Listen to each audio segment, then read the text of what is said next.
Assalamualaikum warahmatullahi wabarakatuh. Salam sehat. Kami dari kelompok 1 yang beranggotakan Anik Purwati, Heriadi, dan Wahyuni. Pada video kali ini kami akan menjelaskan manajemen pemanenan perkebunan kelapa sawit pada mata kuliah Kapita Selekta Perkebunan dengan dosen pengampu Bapak Krisna Admin Nabaman, SP MSI. Selamat menyaksikan. Sistem panen. Sistem panen terbagi menjadi 3, yaitu 1. Sistem acak tetap.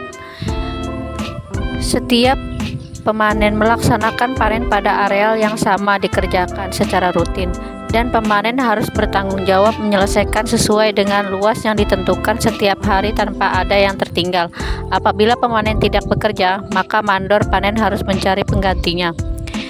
Yang kedua, sistem acak giring. Sistem pemanenan melaksanakan panen pada acak panen yang telah ditetapkan setiap harinya oleh pemilik kebun. Pembagian area selalu berubah sesuai dengan kerapatan panen. Dan yang ketiga, basis panen. Basis panen adalah ditentukan berdasarkan tinggi tanaman dan BJR serta topografi yang dikelompokkan pada golongan panen dan berlaku untuk semua kebun. Pelaksanaan panen.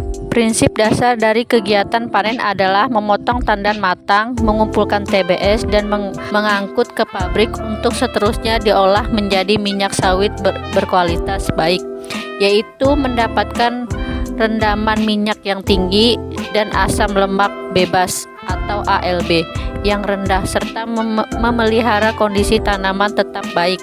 Selesai pemotongan buah di pokok, maka semua tandan buah yang telah dipotong diangkut dan disusun di TPH secara teratur atau kelipatan 5 atau setiap barisnya. Kemudian dituliskan nomor pemanen dan jumlah tandan buah pada permukaan potongan salah satu tandan buah. Kegiatan pengutipan brondolan hampir sama dengan urut-urutan kegiatan potong buah, yaitu meliputi selesai mengikuti kegiatan lingkaran pagi bersama mandor panen, maka tenaga pembrondol memasuki hanca tetap masing-masing. Setelah pemanen berada pada posisi setengah dari pasar setengah, kurang lebih pokok ke 7/8. Selanjutnya pembrondol baru boleh melakukan pengutipan brondolan. Pengutipan brondolan dilakukan dengan cara dikutip satu persatu dengan tangan dan dikumpulkan pada ember penampung sementara. Kegiatan ini tidak boleh digunakan alat garuk karena akan menimbulkan loses kotoran. Selanjutnya pindah ke pokok berikutnya dan seterusnya. Bila ember penampung sementara telah penuh, maka pindahkan brondolan tersebut pada angkong atau karung goni yang telah disediakan sampai penuh, lalu diletakkan di masing-masing TPH bersamaan dengan buah yang dipanen pada hari itu. Pengumpulan hasil panen atau TBS. Sebelum diangkut, tandan buah segar yang telah dipanen terlebih dahulu dikumpulkan di tempat pengumpulan hasil atau TPH dengan tujuan mengetahui jumlah TBS yang dipanen. Buah dipikul atau dengan kereta sorong atau angkong diangkut ke TPH setelah selesai memanen. Brondolan diangkut dengan goni. Kemudian tangkai tandan dipotong mepet atau membentuk huruf V atau cangkem kodok dengan menggunakan kapak. Tandan disusun tiap 10 tandan kecil atau 5 tandan besar, dan nomor pemanen ditulis pada tangkai tandan. Pengangkutan tanaman kelapa sawit. Pengangkutan TBS ke PKS merupakan sistem kerja berantai mulai dari penentuan transaksi panen dan pengangkutannya. TBS yang sudah dipanen harus diusahakan diangkut ke PKS pada hari yang sama guna mendapatkan mutu minyak yang baik.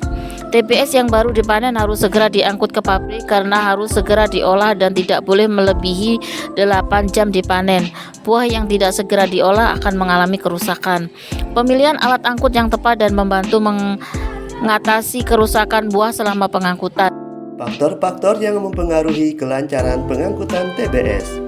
Organisasi panen. Hal ini perlu agar jangan terlampau banyak waktu yang dibutuhkan untuk mengangkat brondolan dari TPH ke kendaraan. Buah harus diletakkan oleh seksi panen buah di TPH yang telah ditentukan. Setiap buah agar diusahakan terkonsentrasi, jangan terpencar dari satu kendaraan dengan kendaraan yang lain. Seksi panen harus segera mengeluarkan ke TPH. Hal ini perlu agar transportasi buah efektif serta efisien. Waktu dapat dimulai paling lambat jam 8.30 setiap hari panen. Oleh karena itu, kerani buah harus secepatnya memeriksa buah dan tidak dibenarkan kendaraan yang menunggu buah tetapi kerani buah yang menunggu kendaraan. Realisasi tonase buah yang dipotong setiap hari harus hampir sama dengan buah yang dimuat kemarin sore. Hal ini perlu untuk penentuan jumlah kendaraan yang akan disediakan. Beberapa hal penting yang harus diperhatikan pada saat panen adalah: 1. Pemanen harus teratur memeriksa secara teliti setiap pokok untuk melihat buah matang yang siap dipanen. 2. Tidak ada buah mentah yang dipanen. 3. Tidak ada buah matang yang tertinggal di pokok. 4. Tidak ada buah matang yang tertinggal di piringan, pokok, gawangan, atau pasar pikul. 5. Tandan dan buah harus bersih.